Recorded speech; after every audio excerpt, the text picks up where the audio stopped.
Everybody, welcome to Going Public. I am Harry McCullough. It's the Terrebonne 200 Festival, the bicentennial celebration. It's going on all year in Terrebonne Parish. It's hard to believe it's been 200 years. But yeah, from 1822 to 2022. And here to talk about it is the Planning Committee Chairman, is Mr. Chris Pulaski. So thanks so much for being with us. It was a great time. I think I told you, I remember when it was 150 years, sesquicentennial, and it was a big thing around town.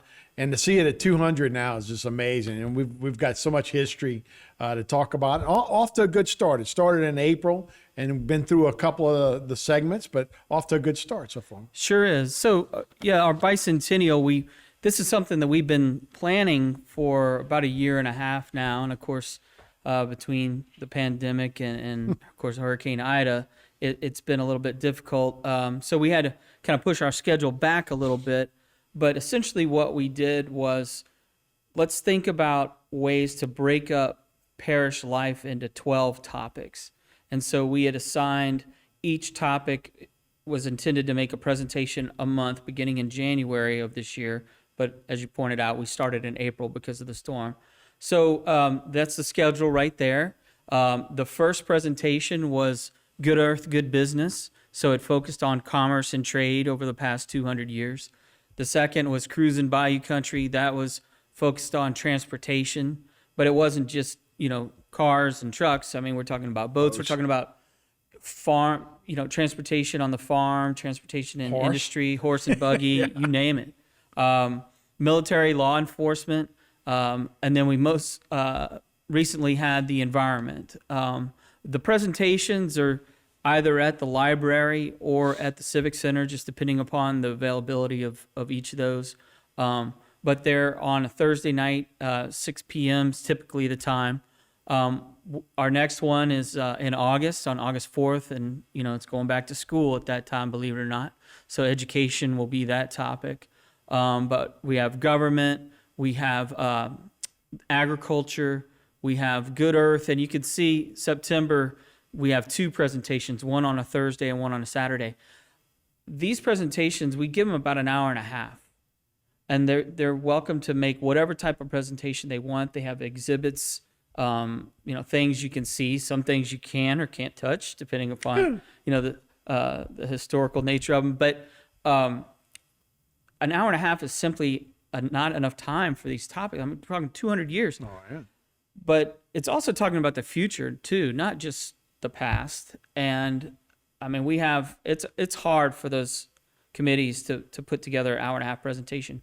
But the people, like culture, gosh, I mean, that's the biggest topic of them all for this, for Right. Southern Louisiana. So we actually have 2 days for that one. Then we have architecture in October.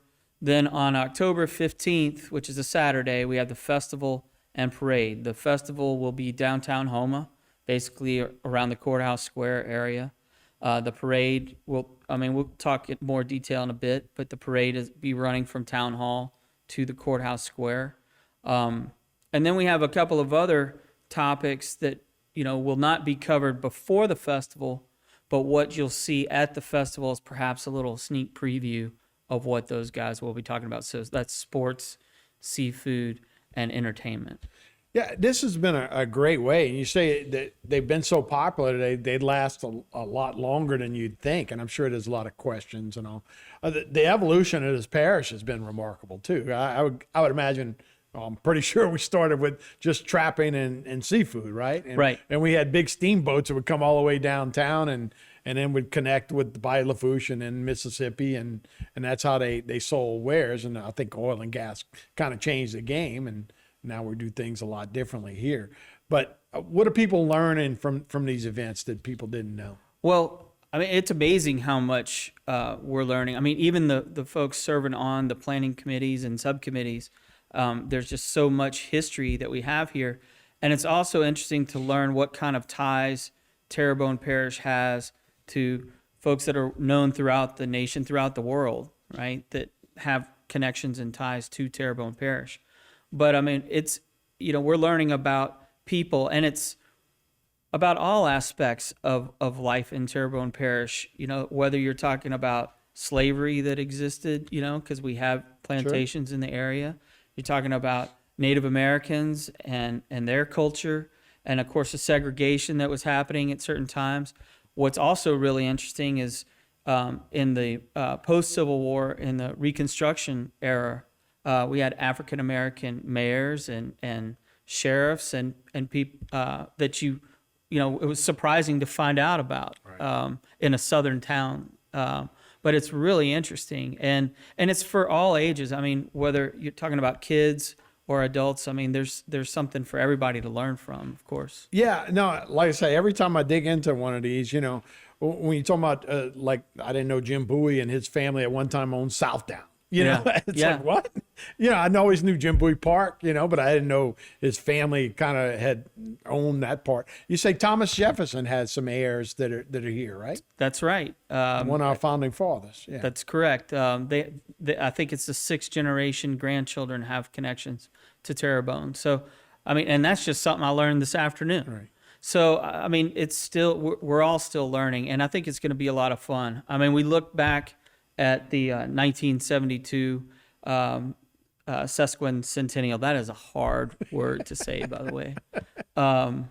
But, you know, we got our hands on a lot of the books that were published that had pictures from that day.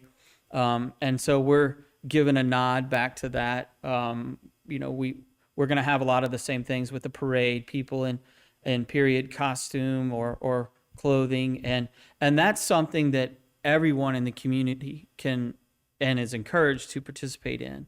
So whether you want to be in the parade or maybe you just want to attend the festival in some sort of period clothing or costume, we welcome any of that. Yeah. But the 150-year celebration, they had a time capsule that they put in the ground at the courthouse square. It's right across from the Leday building and JL Salon right there. So we're going to have a time capsule for ours. But here's the thing. That time capsule that they put in at 150 years, they said, do not open for another 150 years. Can you believe that? So, can we just check it out and put it back? So we said, all right, well, we're going to put ours at 100 years. Do not open for 100. So 100 years from now, those lucky guys will get to open both time capsules. Really? You can't like That's check what it it out? says. Oh, I mean, that's I don't want, you know, I saw Poltergeist. I don't want to be haunted. Okay. So we certainly don't want that. No, but no. I would love to see that. And now I guess I'm not.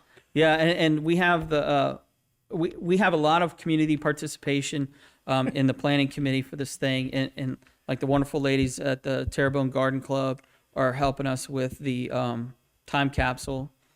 So they're putting in all kinds of things, but you know they're also putting in I think they're putting in a COVID test kit too.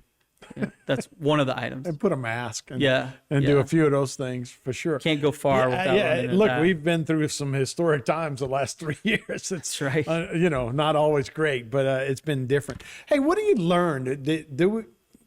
When you kind of research the 50 years ago and to now, civically, still same civic pride, or has things changed a lot from that regards?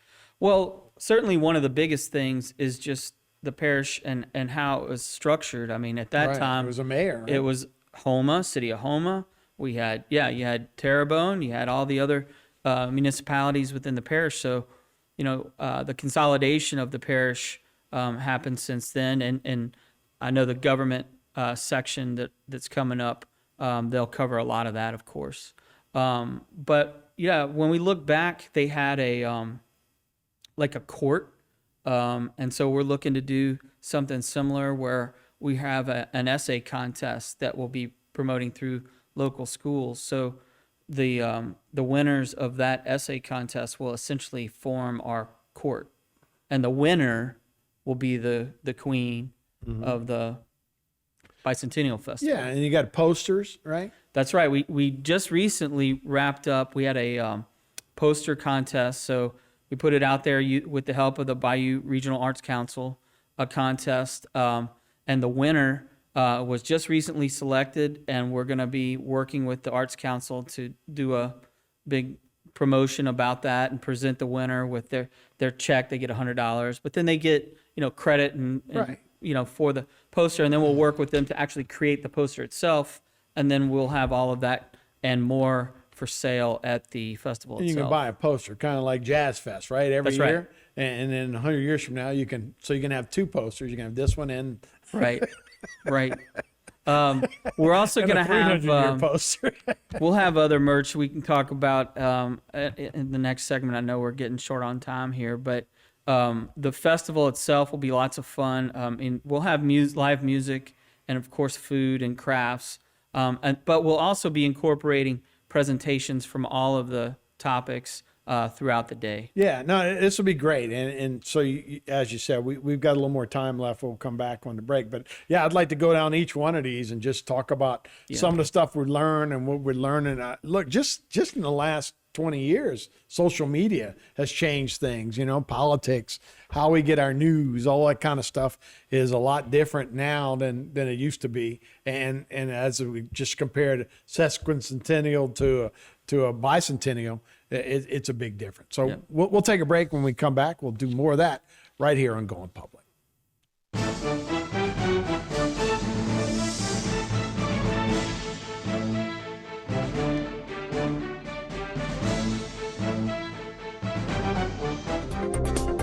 A new company with a lot of history. GIS Engineering has rapidly grown its brand around an experienced team of professionals. GIS Engineering is a full-service planning, engineering, procurement, and construction management company specializing in coastal protection and restoration, upstream and downstream industrial, and transportation infrastructure projects. Putting people first, GIS Engineering, a new company with a lot of history. Cardiovascular Institute of the South's Ambulatory Surgery Center offers patients advanced and innovative outpatient procedures using the latest technology and treatment options. The first of its kind in the region, this center provides our patients and their families with high-quality care in a convenient, comfortable, and safe environment at a lower cost. Trust your care to the cardiovascular care team you know and love at CIS. Learn more at cardio.com. Pelican Waste and Debris is your local company. We don't just work here, we live here and understand the unique challenges that face our region. Our commitment to our community and customers and love for Louisiana keeps us motivated.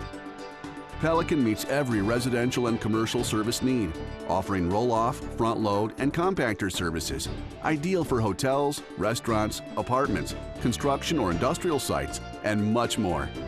We also make recycling simple and cost-efficient, offering single-stream recycling program options. We have set the highest standards for environmental protection, community engagement, and guaranteed client satisfaction. Visit pelicanwaste.net or call us at 985-873-9553 to save money with hassle-free service. Our team has over 100 years of experience, so we know how to make you happy. The sky is the limit, so fly with the Pelican.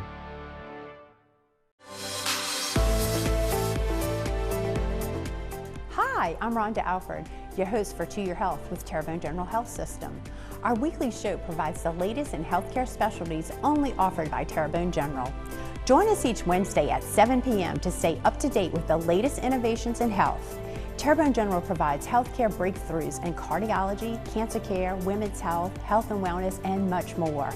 You don't want to miss our next To Your Health. See you then.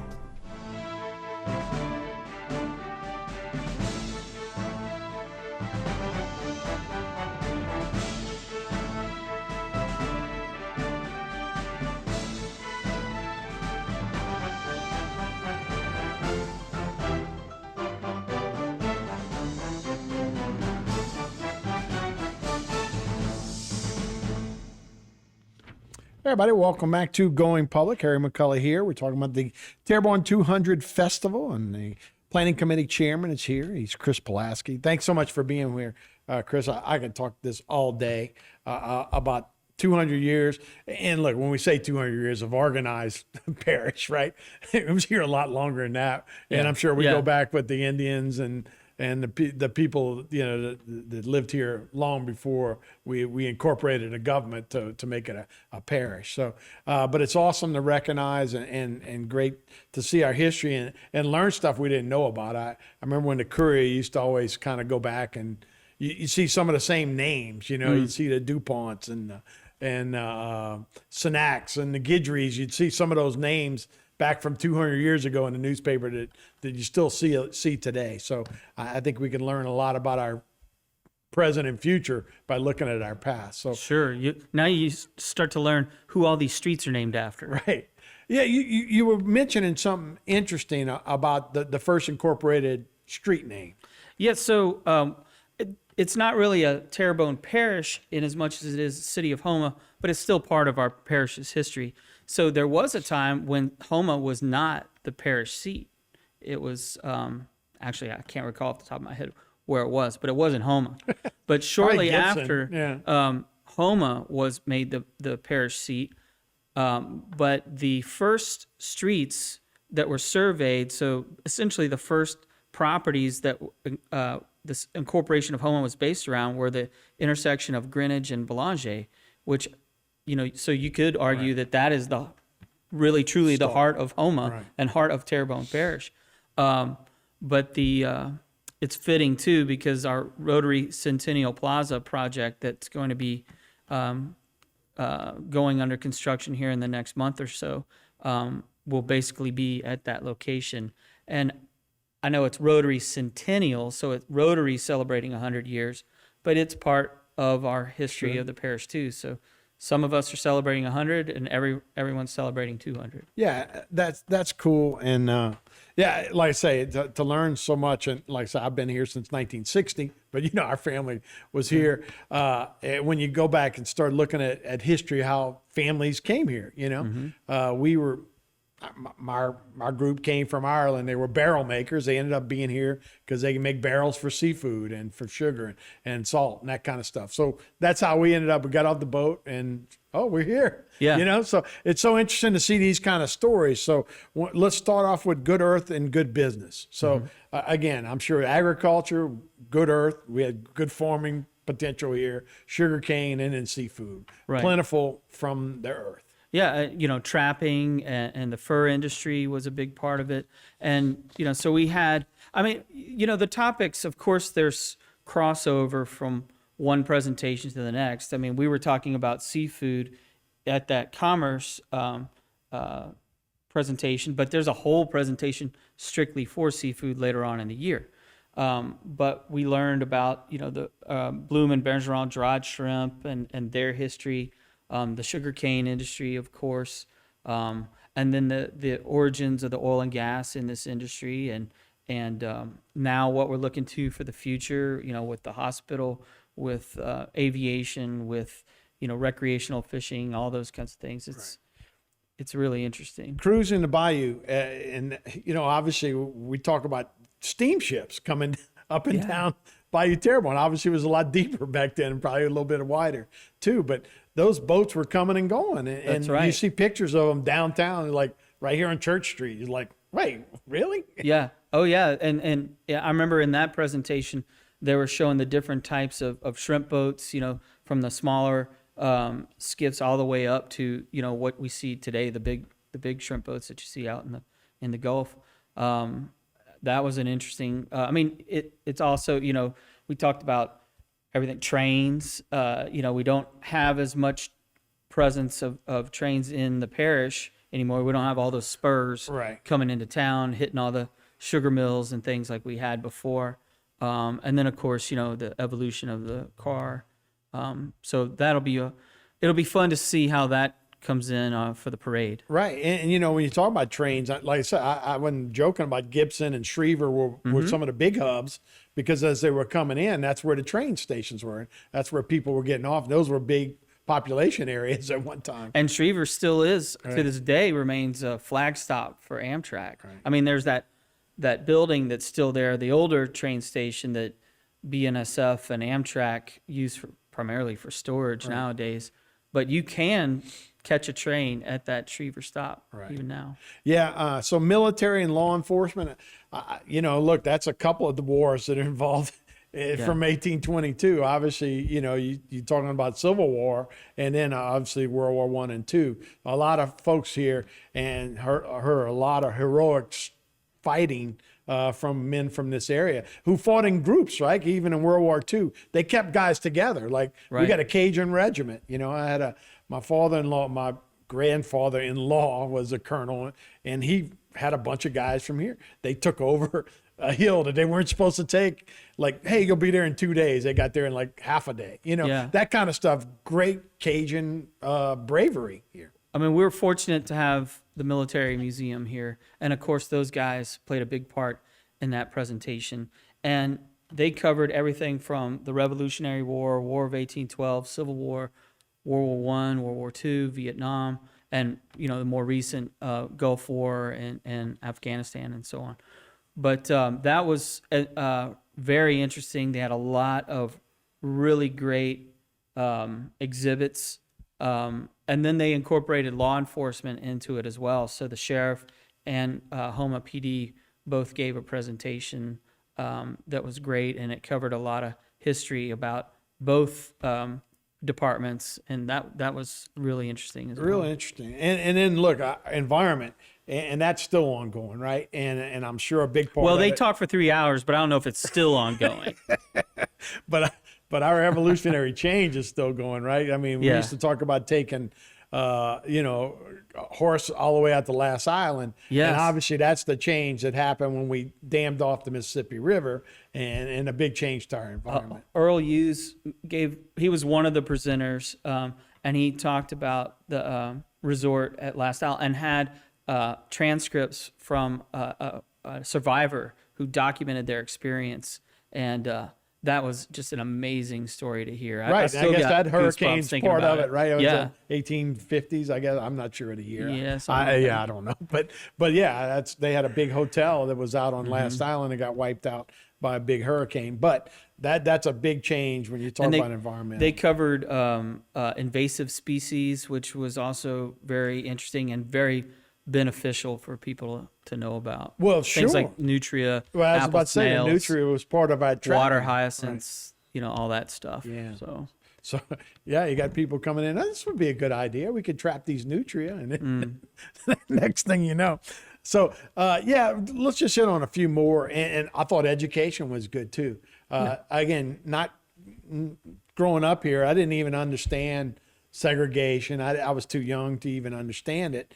But I didn't realize that people couldn't go to school together. And then obviously black and white's one thing, but then the Indian, that's a whole different obviously now Native Americans or indigenous people. So now it's a completely different deal when you look back at it. Huh? yeah, I mean, some of the topics, you got to learn from your history too. So while some of the topics may be difficult for people to discuss, it's important that we know, Oh, sure. so that we don't make the same mistakes in the future. I do know, the education hasn't happened yet, but they too have a lot of ground to cover. So I think they're looking to spend the bulk of their time at their presentation on what's happened in the past 50 years. But they will still talk about everything over the 200, but that 150-year celebration, they did a lot at that time too. So they have a lot of information to cover. Yeah, no, and look, just when you talk about, I know Nichols is in Thibodeau, but it's one of the biggest first generation colleges. Like at one time they had like almost 70% of the enrollment at Nichols had never been to college. So that's a big part of this area is education, right? So, And the majority of students are Terrebonne residents too. well, that's what I'm saying. But just starting, they wasn't school. So when you talk about education, kids going on boats to go on the up to Locayu or those kind of schools. So that whole thing going together, obviously segregation is part of it, but just education, an area that's probably not has a history of education, is a big deal. So the festival will have recaps of the presentations. Everything is available on YouTube. The website, the chief website is terrebonne200.org. and you can have links. We'll have links to that. We'll have links to the registration form for the parade for anybody who wants to be in the parade. To be in it, it doesn't cost anything, but there are some rules about, what we're trying to, we don't want to have party buses and all that. It's not that kind of parade. It's not a Mardi Gras That's parade. part of our history. Right. Right. And then we'll also have applications for anybody who wants to be a vendor, either food or crafts. And we're going to have lots of activities throughout the day. Like I said, we'll have live music, but we're also going to have activities for the kids. We also have sponsorships available for anybody out there who would like to be an event sponsor. You can do that through the website, terrebonne200.org. And we're looking to have a lot of fun with some contests. We're going to try and have the oyster sack race, three-legged race, that kind of stuff. Nice. But we're also looking at crawfish pie eating contests and maybe some other fun stuff too. I know we got a lot of people that can eat. That's for sure. That's part of our history as well. Chris Pulaski, thank you so much for being a part of it. And that'll do it for this edition of Going Public. We'll see you next time.